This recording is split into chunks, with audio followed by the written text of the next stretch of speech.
शादी की रात अपनी पत्नी से पूछा, क्या तुम मेरे साथ सोना चाहती हो? महिला ने पूछा, क्या मैं सो सकती हूँ? सीईओ ने कहा, बिल्कुल, जब तक तुम्हें अगले दिन अपनी जान जाने का डर न हो। असल में भले ही सीईओ की संपत्ति सैकड़ों अरबों की थी, लेकिन वह जन्म से ही ठंडे और निर्दयी स्वभाव का था। जो भी महिला उसके करीब आने की कोशिश करती या तो किसी दुर्घटना का शिकार हो जाती या फिर वह उसे बेरहमी से पानी में फेंक देता। लेकिन किसी ने नहीं सोचा था कि इस अंधी महिला के आने के बाद उसका वर्षों से जमे हुआ दिल धीरे धीरे पिघलने लगेगा। सिर्फ एक महीने पहले सीईओ पर दबाव बनाने के लिए उसके दुश्मनों ने उसकी कमजोरी का फायदा उठाया और उस निर्दोष महिला को उसके कमरे में भेज दिया। उस रात के बाद महिला सीईओ के बच्चे की मां बनने वाली थी। हालांकि सीईओ ने गलती से यह मान लिया कि महिला भी उन लड़कियों में से एक है जो पैसे और हैसियत के लिए उसके करीब आना चाहती है। उसने तो एक बार उसे मरवाने तक का इरादा कर लिया था, लेकिन उस जीवन मरण के क्षण में बटलर समय पर पहुंच गया और उसे रोक दिया। दरअसल सीईओ की दादी को पहले ही महिला के गर्भवती होने की बात पता चल चुकी थी, इसीलिए उन्होंने तुरंत सीईओ को उससे शादी करने का आदेश दिया। शादी के लिए राजी करवाने के लिए दादी ने अपनी जान की कसम तक दे दी। मजबूर होकर सीईओ को यह शादी स्वीकार करनी पड़ी, लेकिन शादी की रात भी उसे विश्वास नहीं था कि महिला सचमुच अंधी है, इसलिए उसने उसकी प्रतिक्रिया देखने के लिए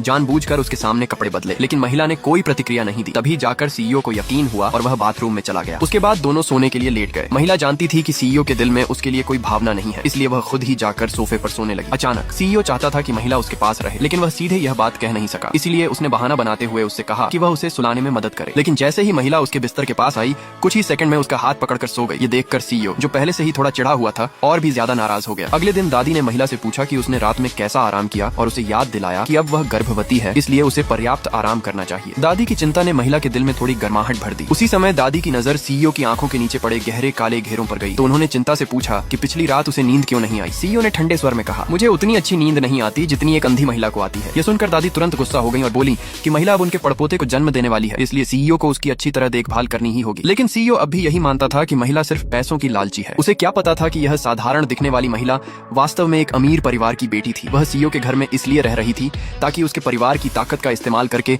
अपनी माँ की वर्षों पुरानी मौत की सच्चाई का पता लगा सके। एक दिन महिला अपने परिवार के टी हाउस में अपनी पुरानी सहपाठी से मिली। महिला के परिवार की बर्बादी और उसके अंधे हो जाने की बात देखकर सहपाठी ने उसका मजाक उड़ाया। उसने ताना मारते हुए कहा कि अब वह इतनी गरीब हो गई है कि गुजारा करने के लिए एक छोटा सा चाय घर चलाना पड़ रहा है। बात करते करते उसने अपने परिवार द्वारा आयोजित एक चैरिटी नीलामी का निमंत्रण निकाला और बताया कि उस सप्ताहांत बहुत से पुराने सहपाठी वहां आने वाले हैं। उसने महिला को भी आने के लिए कहा। असल में उसका उद्देश्य महिला को सबके सामने शर्मिंदा करना था, लेकिन उसकी उम्मीद के विपरीत महिला ने तुरंत निमंत्रण स्वीकार कर लिया। इसके तुरंत बाद उसने अपने सहायक को कई डिब्बे चाय की पत्तियां लाने का आदेश दिया। सहपाठी ने गलती से सोचा कि महिला वे चाय की पत्तियां उसे उपहार में देने वाली है, इसीलिए वह खुशी से फूली नहीं समाई। लेकिन अप्रत्याशित रूप से महिला ने अचानक बात बदल दी और कहा कि इस समय उसकी हालत बहुत खराब है और वह अपनी सहपाठी जैसी अमीर और प्रतिष्ठित महिला की बराबरी नहीं कर सकती।